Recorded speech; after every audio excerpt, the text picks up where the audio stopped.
Longos caminhos percorremos dentro e fora da universidade. Sejam os trajetos físicos de transporte público, bicicleta ou de carro entre nossas casas e os locais de estudo, sejam as trajetórias pessoais, desde antes do vestibular de ingresso na graduação, passando pelos tantos caminhos que o mundo universitário nos proporciona, assim como os vários desafios e perrengues até decidir os rumos profissionais que o almejado diploma pode nos trazer. Quando a gente entra na graduação, tem um monte de novidade, gente nova para conhecer, lugares diferentes, siglas para tudo, um monte de informação que parece super importante. Muitas vezes a gente demora para se acostumar com as palavras e vocabulários, uma formalidade maior que algumas aulas. São tantas novas teorias e a gente fica pensando como colocar um pouco desses aprendizados em prática também, né? Como unir teoria e prática, dar sentido ao que aprendemos em aula, como experienciar as possíveis profissões que o curso oferece, conhecer o dia a dia de uma assessoria política ou ONG, por exemplo, de uma professora numa escola ou em uma universidade, uma servidora pública ou tantas outras profissões que as ciências sociais ofertam. E quais pontes a gente tem construído entre universidade e sociedade, entre o que aprendemos e as pessoas com quem a gente convive, né? As nossas famílias, nos nossos bairros ou cidades.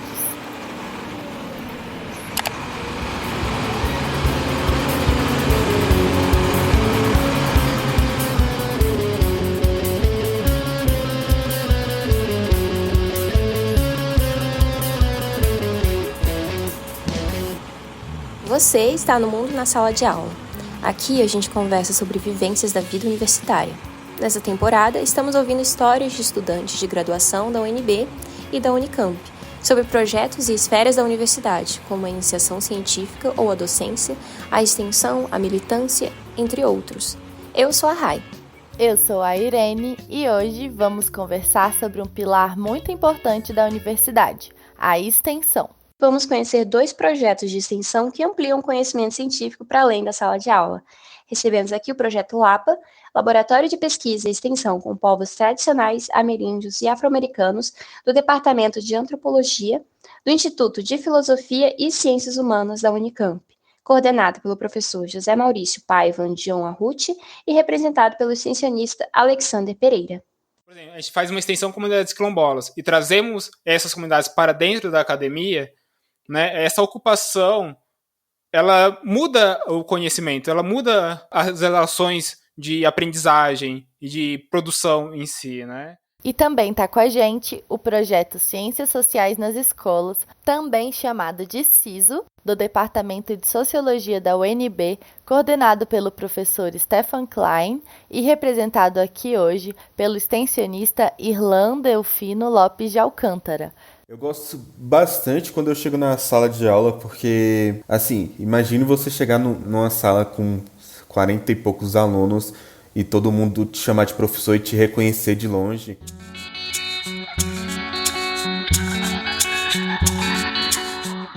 Sejam muito bem-vindos. Obrigada por terem topado conversar com a gente. Então, pessoal, vocês podem começar se apresentando e falando um pouco mais sobre o projeto do qual vocês fazem parte? Bom, olá a todos e todas e todos. Eu sou o Alexander, tenho 22 anos, sou do interior de São Paulo, de uma cidade chamada Taquaritinga. Me mudei para Campinas em 2019, quando eu ingressei na Unicamp, né? Estou no 7º semestre da graduação em Ciências Sociais. Desde 2020 sou bolsista de iniciação científica PIBIC-CNPq, né? E eu vim aqui para colaborar e falar um pouco sobre o LAPA em si, o laboratório que eu participo dentro da Unicamp. Me chamo Irlan, eu tenho 20 anos, estou no 4º semestre de Ciências Sociais aqui pela Universidade de Brasília e atualmente eu faço parte do Ciências Sociais nas Escolas, que é o projeto de extensão da licenciatura. Sobre o LAPA, aqui é novamente o Alexander, só a gravação dele que ficou um pouquinho diferente. Ele é o Laboratório de Pesquisa e Extensão com povos ameríndio, afro-americanos e tradicionais do Centro de Estudos Rurais do Instituto de Filosofia e Ciências Humanas da Unicamp. Hoje o LAPA conta com diversas atividades acadêmicas no que diz respeito a temas envolvendo tanto comunidades indígenas quanto comunidades quilombolas. O SISO nasceu pela necessidade de ter algo além do estágio obrigatório, né? Muitos chegavam no estágio obrigatório tendo só aquela experiência como docente, né?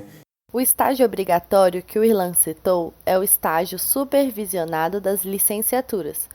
São matérias que a gente vai para as escolas conhecer mais a vida de professora, as diversas atividades que envolvem o dia a dia da prática docente.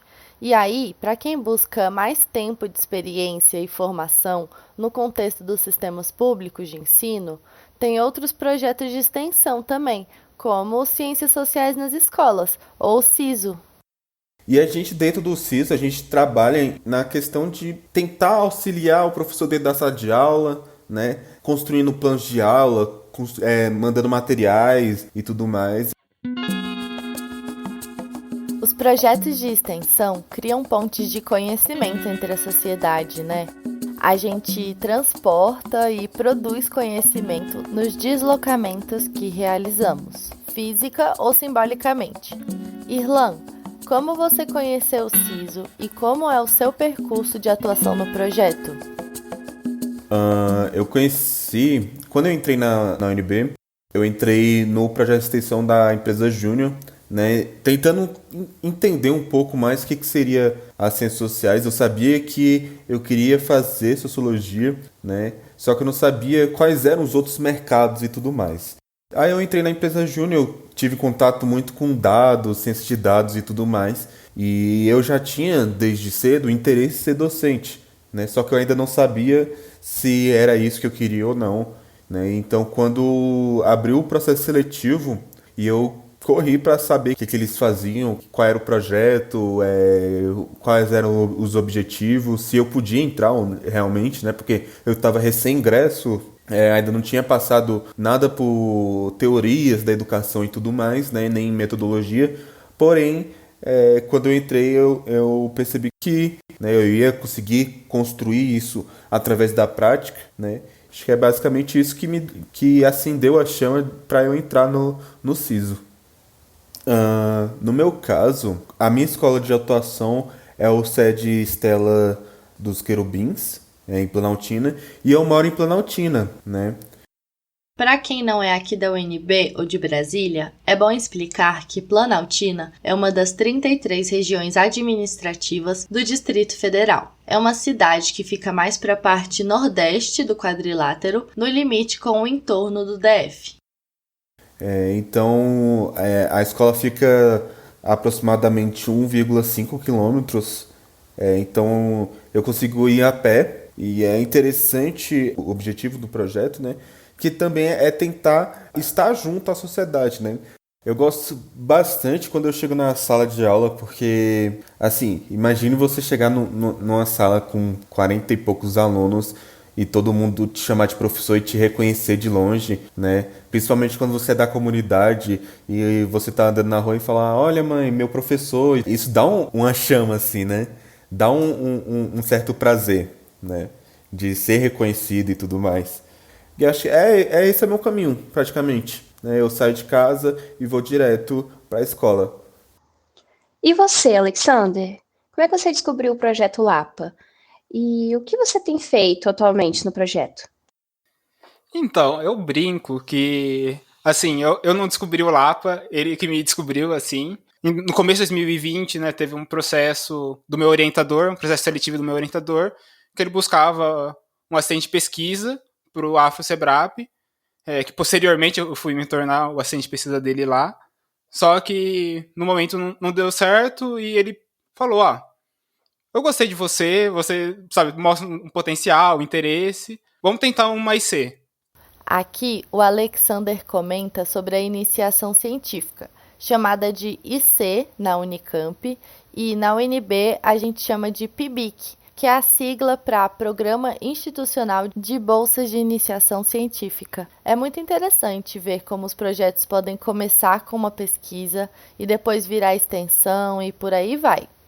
Desenvolvemos o projeto de IC e ok. Daí depois disso eu falo: tem esse laboratório aqui que você vai ser inserido e tem uns pesquisadores, a gente desenvolve tais atividades, tais reuniões, e quando eu vi, eu estava dentro das reuniões, participando, e que vem sendo muito bom para mim. Dentro do Lapa, virei um faz-tudo, assim, eu estava dentro de várias iniciativas, tanto falando de conflitos mundiais, quanto de educação quilombola, tanto algumas questões envolvendo acesso à justiça, né? Então, foi, assim, eu fui entrando e estou dentro, sabe? Fui encontrado, assim, pelo Lapa. Integrei até maio a equipe do Boletim Panorama Quilombola, né? E hoje estamos na reta final também de uma disciplina de extensão ocorrendo na Unicamp, que é Quilombos e Esfera Pública. Venho acompanhando a disciplina como aluno e como auxiliar também do Arrut, meu orientador, porque a Unicamp recentemente começou com essa curricularização, né, da extensão e tudo mais. Então, é uma das primeiras disciplinas de extensão que existe na Unicamp. Hoje em dia, também, a disciplina acontece dentro de uma sala da Unicamp, para os alunos da Unicamp, como eu, e num formato online, né? Então, é um formato híbrido, né, presencial e online, para os outros participantes, que são membros de comunidades quilombolas, tanto quilombolas em si, quanto educadores dessas comunidades, e também alguns professores da rede daqui de Campinas. Na disciplina, a proposta também era trazer convidados de comunidades quilombolas. Como a gente foi falar de educação escolar quilombola, trouxemos a Givânia Silva, que é, assim, a maior, assim, não tem como falar de educação quilombola sem falar da Givânia, sabe? Ou contextualizar o momento atual de desafios, da conquista de direitos, e trouxemos o Bico Rodrigues, que é uma outra liderança grande da CONAC. Para mim, eu ia até citar isso como algo que me marcou dentro desse processo atual, que é ter esse contato, né, com essas pessoas, né?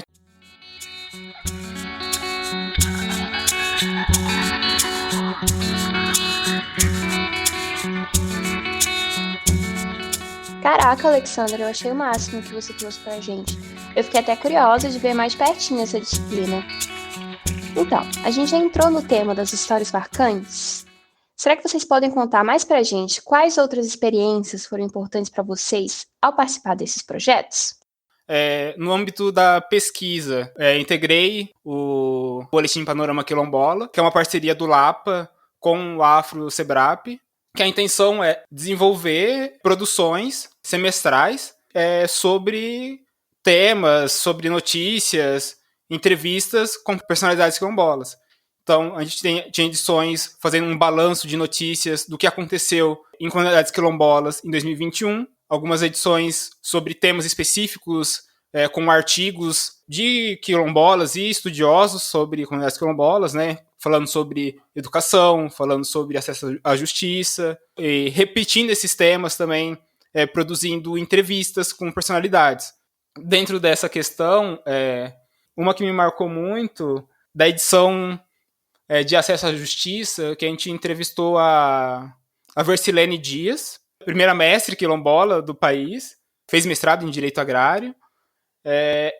Assim, é enriquecedor, assim, para a experiência você ter, nem para sua vida acadêmica, mas sua vida pessoal, você ouvir essas pessoas, sabe, outras realidades, outras lutas, enfim.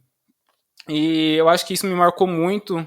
Uma frase da Versilene, ela lembra que ela nasceu em conflito, né? Tipo, desde pequeno você vivencia um conflito sobre seu território, sobre o direito de viver, sobre permanecer naquele lugar.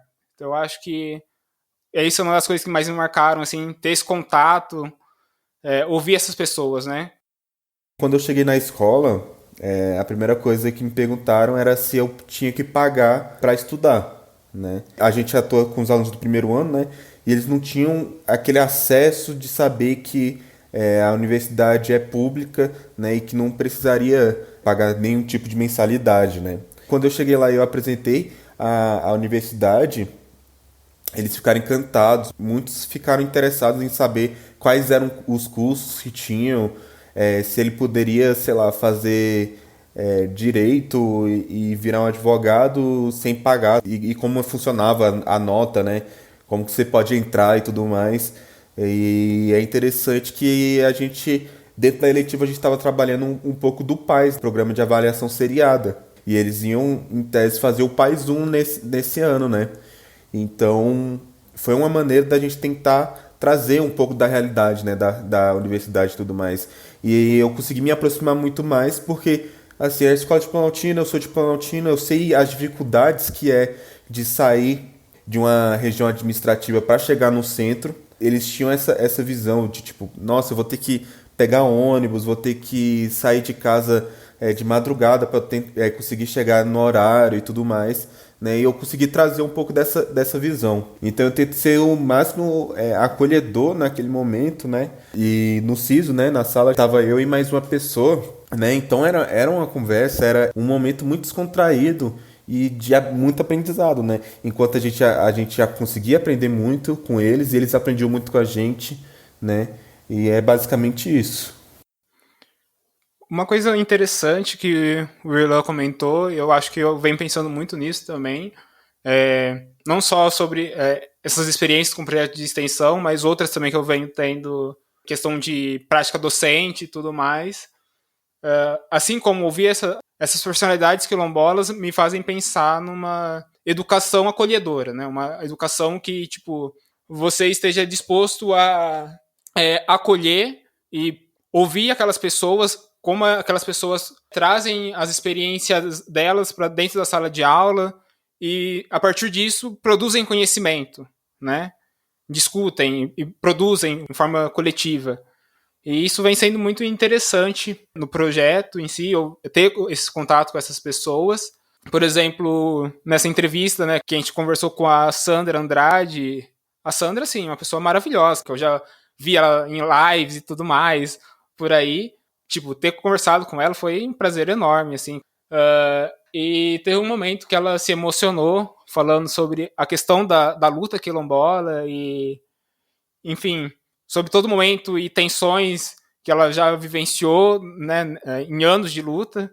E, assim, ver uma senhora negra quilombola com os olhos cheios de lágrimas, né, assim, em emoção, falando de toda a sua trajetória em si, é algo que te marca, sabe? Então, acho que é mais nesse sentido, né, desse contato que acaba te edificando. Eu acho que enriquecendo sua existência na Terra em si.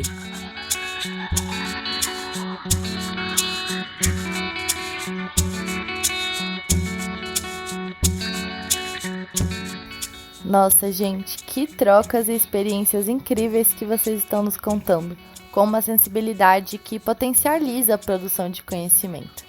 Eu fico pensando como a extensão é fundamental para unir a pesquisa e a educação, o bacharel e a licenciatura, essas esferas da produção científica. A extensão articula diversos pontos de vista e promove essa participação da sociedade na produção de conhecimento, né? E para a gente que é estudante de graduação, oferece ótimas oportunidades para conhecer na prática o mercado de trabalho para a nossa área. E aí, como é que vocês sentem isso, Irlan e Alexander? Como vocês percebem a contribuição dos projetos de extensão? Eu acredito que ela seja muito importante, principalmente quando você chega na graduação, né? Porque a graduação ele vai te dar vários nortes, assim, qual emprego você pode seguir e tudo mais, né? Quando eu entrei na Sócios, né, que é a empresa júnior, ela me deu um norte de saber qual é o bacharel, o que um bacharel de ciências sociais pode fazer, quais são as atribuições e tudo mais, né? E quando eu entrei no SISO, me deu outro norte e me deu outra visão do que seria o cientista social, o que seria a própria função do educador, né? E eu acho que esse é o interessante da extensão, né? Você não se rotula, você realmente vai em busca de várias nuances e vários objetivos, várias profissões, né? Que você pode ir encontrando numa só graduação, né? E eu sinto muito orgulho do SISO, principalmente na área de atuação, né? Porque a gente entra em umas escolas que são todas desassistidas, tem professor faltando, estrutura às vezes é muito precária, né? E a gente tem uma escola especial, que é o agro-urbano, uma escola rural, né? E a gente começa a trabalhar e dar uma visibilidade maior para essas escolas, trazer um pouco mais de projeto, né? E trazer um pouco mais de uma pedagogia diferente, né? De uma pedagogia que você consegue mostrar para aquela realidade que a educação também é importante, que a vida não é só trabalho e exploração. Acho que é esse que é o mais importante. Eu acho que quando a gente pensa em extensão e você está em diálogo, por exemplo, a gente faz uma extensão com comunidades quilombolas e trazemos essas comunidades para dentro da academia, né, essa ocupação dos espaços muda o conhecimento, ela muda todas as relações de aprendizagem e de produção em si, né? A gente estava, eu e mais 3 colegas estávamos representando o LAPA no UPA, que é o Unicamp de Portas Abertas, que acontece anualmente e tal, para a comunidade externa da Unicamp, né? Conhecer a Unicamp em si. E a gente estava comentando sobre isso na Unicamp há anos atrás, em comparação a hoje em dia, é totalmente sem graça, assim, né? Um mar de pessoas brancas, né? Então, tipo, não tem uma pluralidade. E, por exemplo, a produção de conhecimento, ela é outra, totalmente diferente hoje em dia. Porque pessoas, por exemplo, no caso da Unicamp, pessoas negras ingressaram fortemente na Unicamp, como é meu caso, indígenas, pelas cotas indígenas. Hoje em dia tem uma forte luta de cotas para pessoas trans na Unicamp. Então, tipo, você pensa a produção de conhecimento sobre um viés antropológico, por exemplo, ganha novas perspectivas, né? Eu acho que estar em diálogo com as pessoas para fora da universidade é um desafio que a gente está traçando nas extensões, nas iniciativas de extensões dentro da universidade. Se vocês puderem descrever em 2 palavras o que vocês vão levar do projeto de extensão que vocês participam, quais palavras seriam? Acho que eu vou levar amigos e memórias, né? Porque dentro do projeto eu conheci muita gente especial para mim, né? E memórias principalmente nessa área de atuação, né? Porque entrar no projeto só me firmou mais a minha vontade de ser docente, né? E de tentar trabalhar para uma educação transformadora, né? Uma educação que não seja bancária, né? Trazendo um pouco das teorias, uma educação que não seja opressora, né? Bom, eu acho que no meu caso, o que eu levarei dessas experiências, né, como um todo, eu acho que são memórias. Eu acho que memória é uma palavra muito boa para tudo que a gente vivencia, num âmbito acadêmico e também para fora da academia. E ancestralidade, eu acho que vem sendo algo muito forte para mim. E eu tenho muito orgulho, assim, do Lapa e os caminhos que o Lapa vem seguindo nos últimos tempos, principalmente com um projeto de extensão hoje, nesse sentido de ter potencialidade para colaborar com uma fase de conquistas dessas comunidades. E com certeza vocês e os projetos colaboram muito para a sociedade, sim. Eu fiquei muito feliz de conhecer essas histórias e com certeza vão servir de inspiração para outros projetos e ações de extensão. E até mesmo para quem nos escuta agora.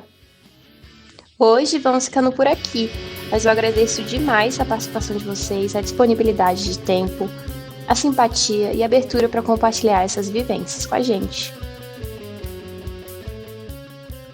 A gente agradece demais a vocês, Irlan e Alexander. Ser extensionista é fazer ciência de corpo inteiro, colocar nossas ideias em ação e aprender com quem está à nossa volta. E vocês nos inspiraram a fazer isso também. Para acompanhar os projetos de extensão nas redes sociais, sigam o CISO no Instagram, @ciso_UNB, e o Lapa no site etnico.wordpress.com. Na descrição desse episódio, vocês encontram os materiais citados na nossa conversa, como o boletim Panorama Quilombola, que o Alexander nos contou, entre outras referências bem legais. Já aproveitem para seguir também o Mundaréu nas redes. Estamos no @mundarelpodcast. Temos também o site mundarel.labjor.unicamp.br e integramos a Rádio Queri Queri, uma rede de podcasts de antropologia. Rádio Queri Queri, com k.wordpress.com. A gente agradece novamente nossos convidados, a nossa equipe coordenada pela professora Soraya Fleischer e Daniela Mânica, e a você que ouviu até aqui. Até mais!